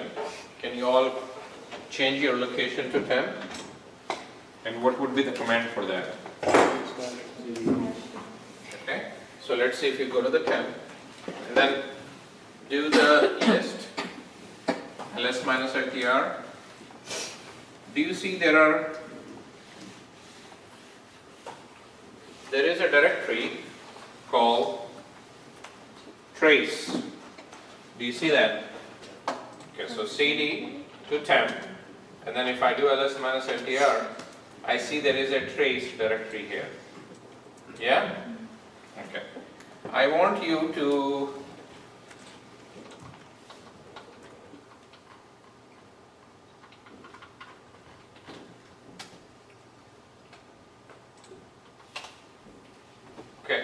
copy that directory in your home.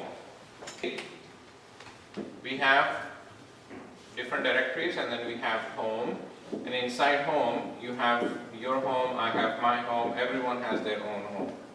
Yeah? And then you also have another directory called temp. Inside this directory we have a directory called trace. I want all of us to copy this trace. So now you should have a directory called trace here. I should have a directory called trace here. Everyone, all of us should have this directory called trace.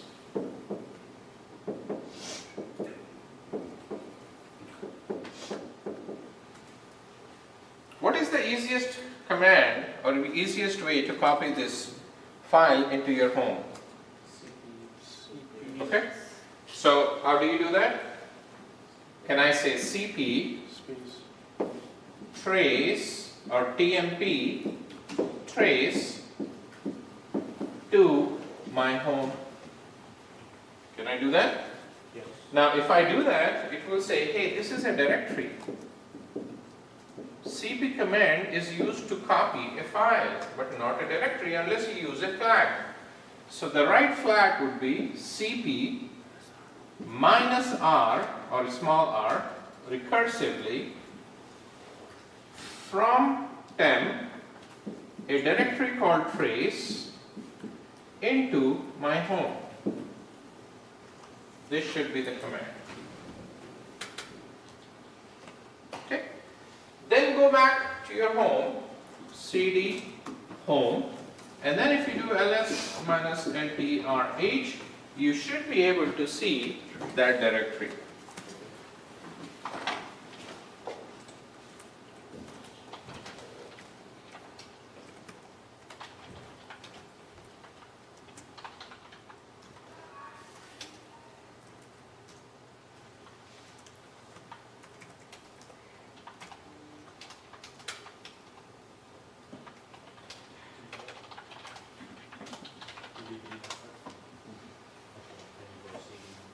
So I'm going to see cp minus r temp trace into my home. Now if I do ls minus ltr, I see that trace directory, which is about 20 kilobytes in size. Do you all see that? Let's go inside the trace, cd to trace. So in my home, cd trace. Now how many files do you see in here? How many different objects? Do you all see this? Do you see all this trace or trm files? Yes?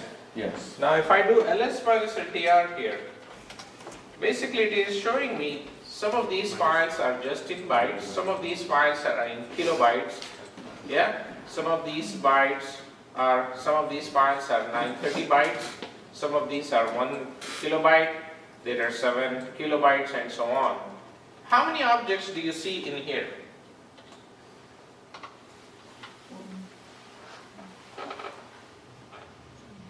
So right now my present working directory is here.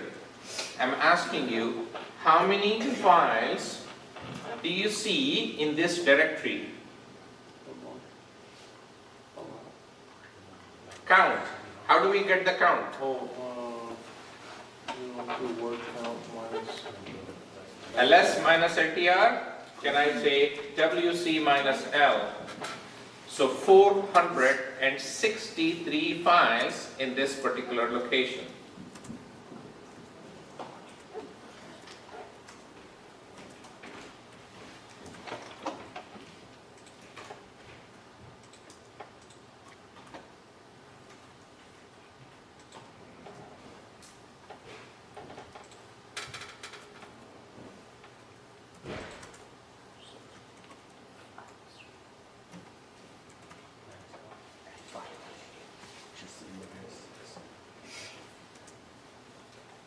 So my last few commands are these. What did I do first? I said copy everything from temp trace to my home. And then I went back to my home, and then I cd to trace, and then I said ls minus tr, it gave me a bunch of lines. Then I said how many lines are there? So I just said wc minus l. -L.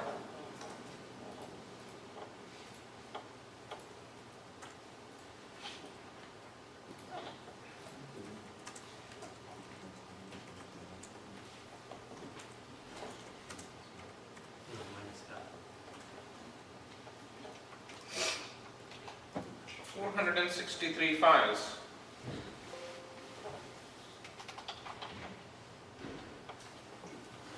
ls, and I see a bunch of these files.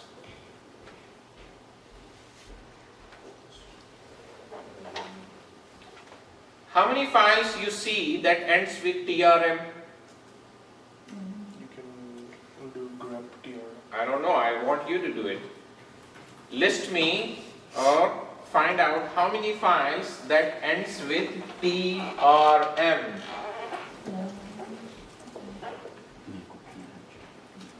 How many files that ends with trm?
Any luck? You said you wanted the word count. I want you to give me a count of all the files that ends with .trm. 230. Can I say ls minus ltr h and then Grep minus c. not really? Can I say asterisk dot trm? This will list me all the trm files. Then I say pause and then do me word count.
let's try this.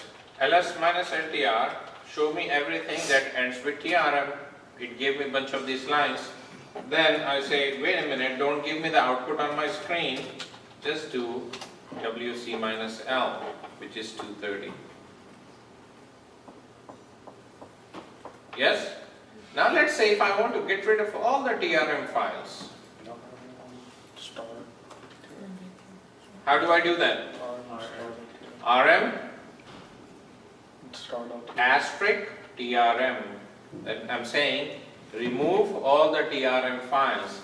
Now let's see if we can verify this. ls, and if you start looking into this, there are a bunch of trc files in here now.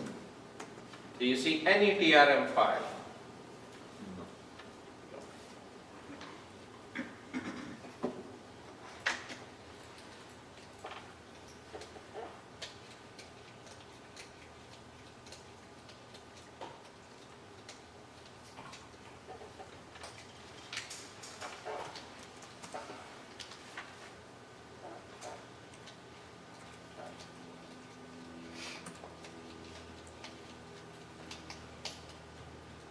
How big each of these files is, or what is the total size of the trace directory. So in your home, guys, I need your attention here. In your home, you have the trace directory, right? What is the total size of this directory?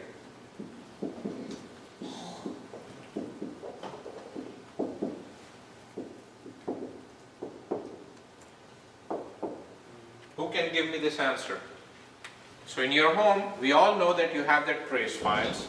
We all deleted bunch of the .trm files from it.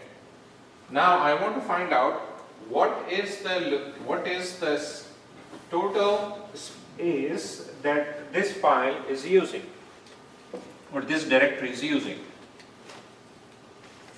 Is it few megabytes, few kilobytes, few gigabytes?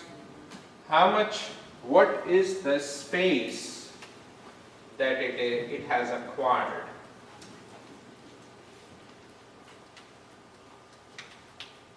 For that, there is a new command. Remember, iostat is your disk input output. Yeah? And then for each of the disk may have partitions or slices with labels or count points. Each of this has how much space is given, how much space, what is the use size, free, use percentage, and so on. Yeah? Now, there is another command here, which is to get the partitions, we type in df. That will give me all this. Now there is another command called du, disk usage. Now disk usage is on the directory or a file level. So du is disk usage of a file or a directory. So for example, if I have to get the location of this, I know root home, my username, and then inside in here I have trace. So maybe what I can do is I can say disk usage. From my home I have a directory called trace. Let's take a quick look at it. Du. From my home, I have trace directory. Sorry, disk usage is only on the directory, not on the file. Okay. Now what it is giving me, I have the disk usage, there are two disks in here. By trace itself, I have, this is the complete directory. Now inside this, I may have another directory which is about this one. By simply adding -h, I can get this in human readable format. -h. So total space that is given to trace is 21 megabytes. Similarly, I can get the total space of every directory that I have in my home. How do I do that? I will simply go back to my home and then I say du -h. All the directories that I have, along with its usage, it gives me that output. Yeah. So wherever you are, so you can simply say du from my home. If you want to get the human readable format, du -h. Similarly, if you want to get the size of a particular directory, then you say du -h. In my home, just tell me how much trace is using for, and it will give you that information. Now, if you have more than one directory, you want to get the output combined total size. If you start looking into this, these are all the directories. Some of these are hidden directories. Some of these directories I have created. Some of the one we just copied. If you want to get the total of everything in my home, du -s. S is sum. Show me the sum in human readable format of my home directory. Let's try this. du -sh of my home. So total combined together, I have used 21 megabytes in my home.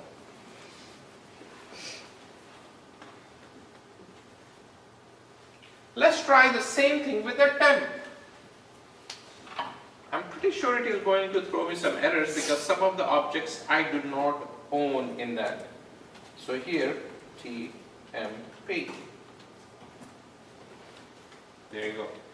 For every object that I own, it will give me the size. But anything that I do not own, it will simply give me the permission denied errors. So if there is another student who owns something in temp, a directory, not a file. Yeah? There is other user, a developer who owns a directory, root who owns a directory. So it will give me the permission denied error for anything that I do not own. But if I own anything, then it will simply give me the output of that size. Okay.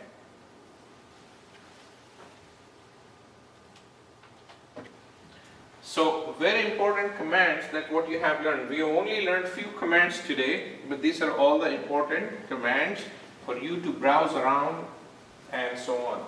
So for the disk, the three main important commands are what? IOStat, df, which is giving me all the partitions information, and du is the disk usage of a directory or set of directories. Can I erase this now?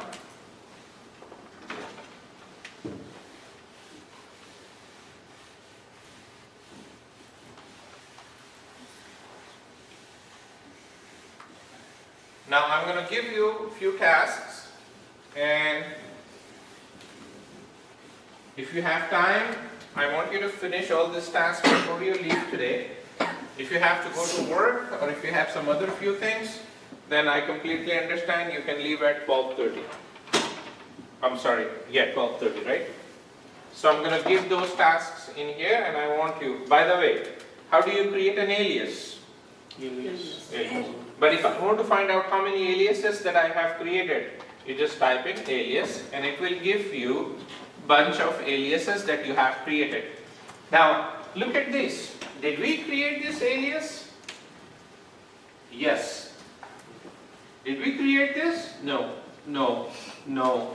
No. No. No. No. No.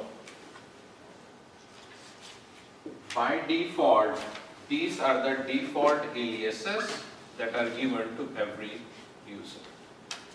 System aliases. These are the user aliases. Now system aliases are permanent. User aliases are temporary. As soon as you exit out, these aliases are gone and you have to come back and redo the same thing again. Now, can we make it permanent? Yes, we can. I'm going to show you later how we can do that. But all the system aliases are permanent. That means these settings are same. Settings are same across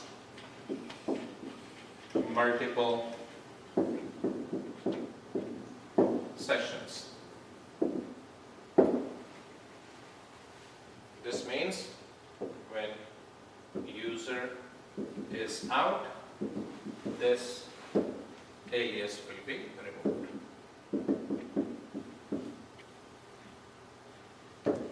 Not same, also not same across sessions. Multiple sessions. If you have multiple parties open,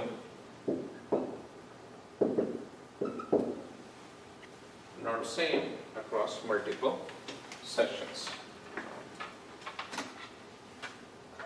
So I'm going to give you the tasks now.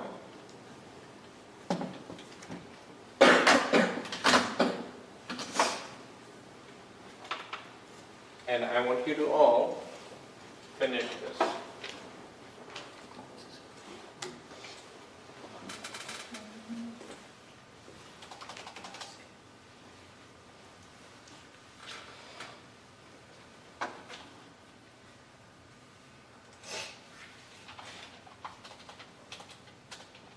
If you are looking at my WebEx, you can start answering these questions.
pushed it to the group?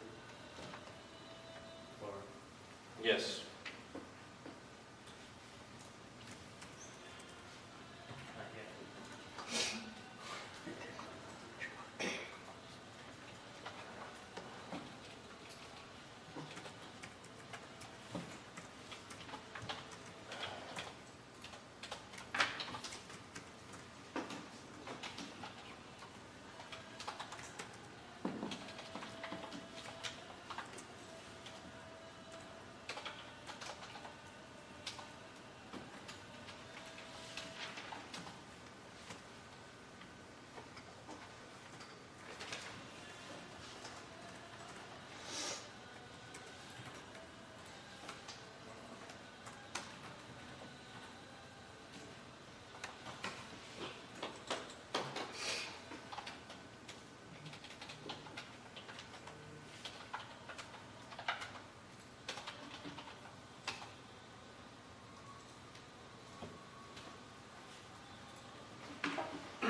Task 5 में बोल रही हूँ